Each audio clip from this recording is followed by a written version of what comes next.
Halo teman-teman, di kesempatan kali ini saya akan coba menjelaskan secara singkat bagaimana menggunakan bibliometrik dan dengan menggunakan RStudio untuk membuka BiblioShiny.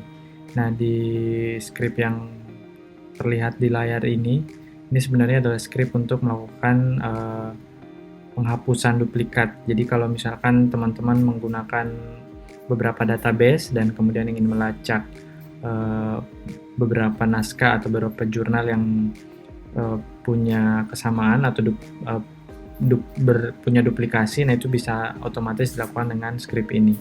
Namun sebelum membahas itu, saya akan coba membahas dulu mulai dari awal bagaimana kita membuka BiblioShiny yang bisa keluar dari RStudio ini.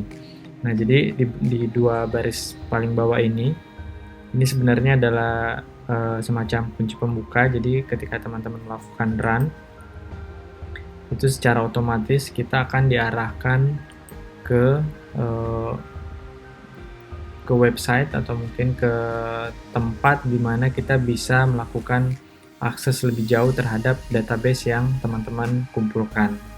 Nah, jadi di video ini saya berasumsi teman-teman sudah punya database-nya masing-masing, jadi saya tidak memperlihatkan bagaimana mencari database di Scopus atau Web of Science.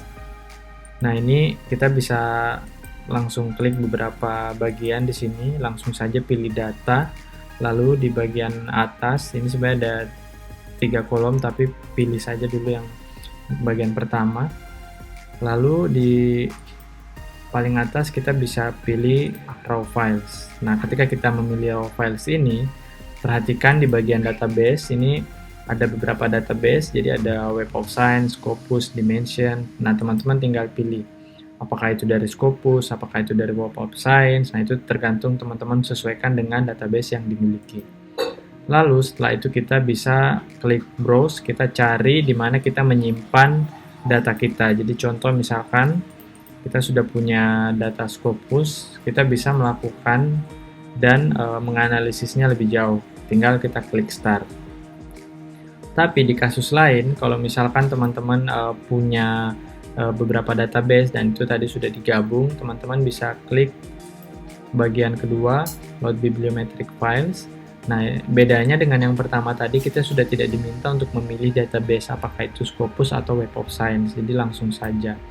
Nah, di sini saya akan mencoba mengganti dan memilih database atau format yang memang sudah saya sesuaikan. Nah, di sini saya menggunakan Web of Science dan Scopus. Jadi ada dua database. Lalu kita klik start.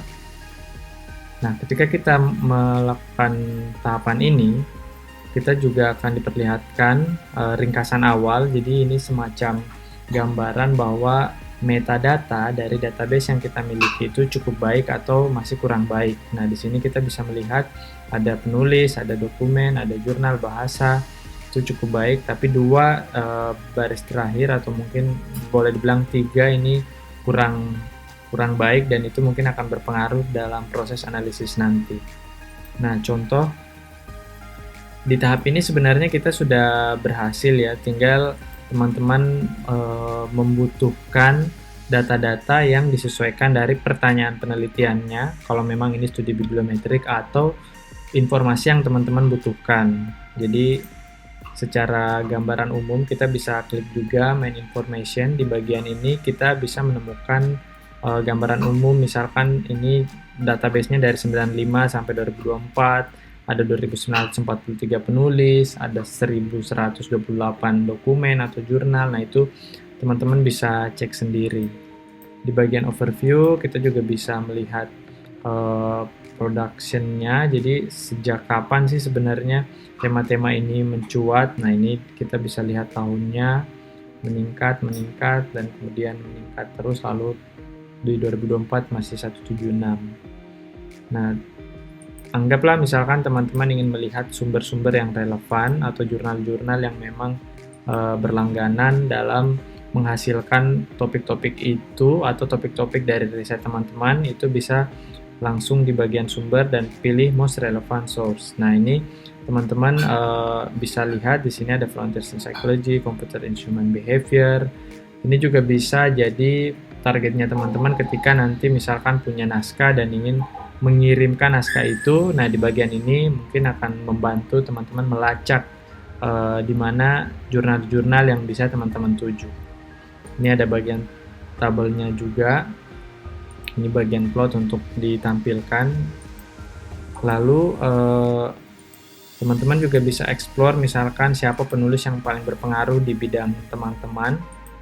Kita langsung ke most relevannya saja, penulis yang paling relevan gitu. Nah, ini ada beberapa nama yang langsung dimunculkan. Di bagian pojok kanan atas juga kita sebenarnya bisa mengatur ya. Jadi ini bisa 5 saja atau mungkin kita bisa ambil 15. Frekuensinya juga bisa disesuaikan.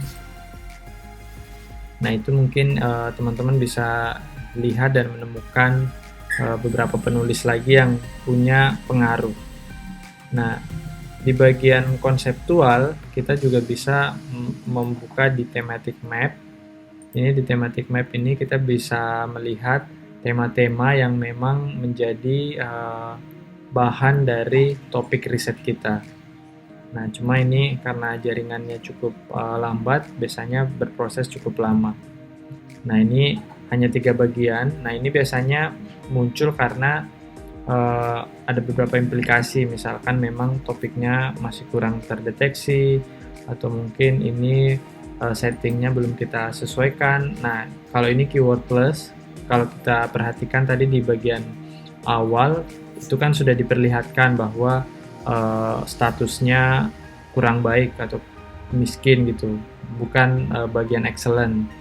Jadi datanya kurang kaya dan memang itu akan berimplikasi di bagian sini. Jadi kita bisa ganti misalkan di bagian author's keyword atau mungkin abstrak atau mungkin judulnya. Nah, di kesempatan ini saya coba pilih abstrak.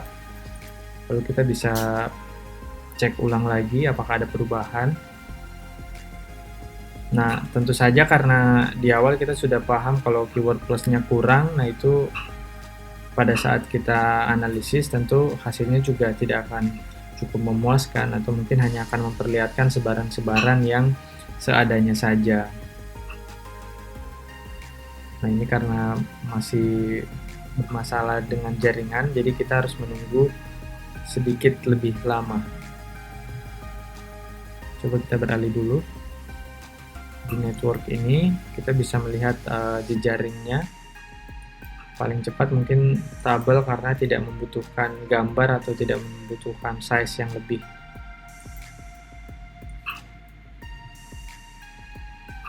Nah, ini tadi thematic map-nya. Ini juga kurang menarik dan tidak memberikan data yang signifikan. Kita coba setting lagi di bagian author's keyword.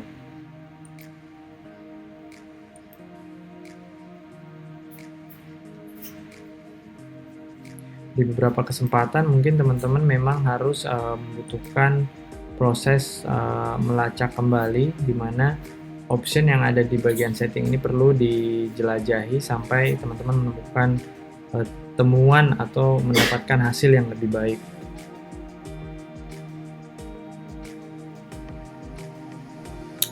Seperti itu, mungkin nanti kita bisa perhatikan lagi kalau misalkan muncul di tema-tema yang memang bisa memberikan semacam informasi tambahan dan membantu teman-teman untuk menemukan kebaruan dari topik riset yang akan dikembangkan.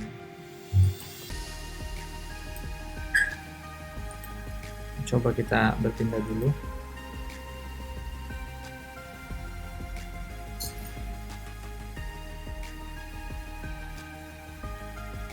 Baik, mungkin untuk sementara kita bisa explore lagi, tapi setidaknya teman-teman sudah bisa membuka dan mengakses fitur-fitur itu, dan semoga teman-teman bisa berhasil dan menemukan hal-hal yang menarik di database teman-teman. Jadi berhubung sinyal wifi-nya bermasalah, nanti kita coba di kesempatan yang lebih baik lagi.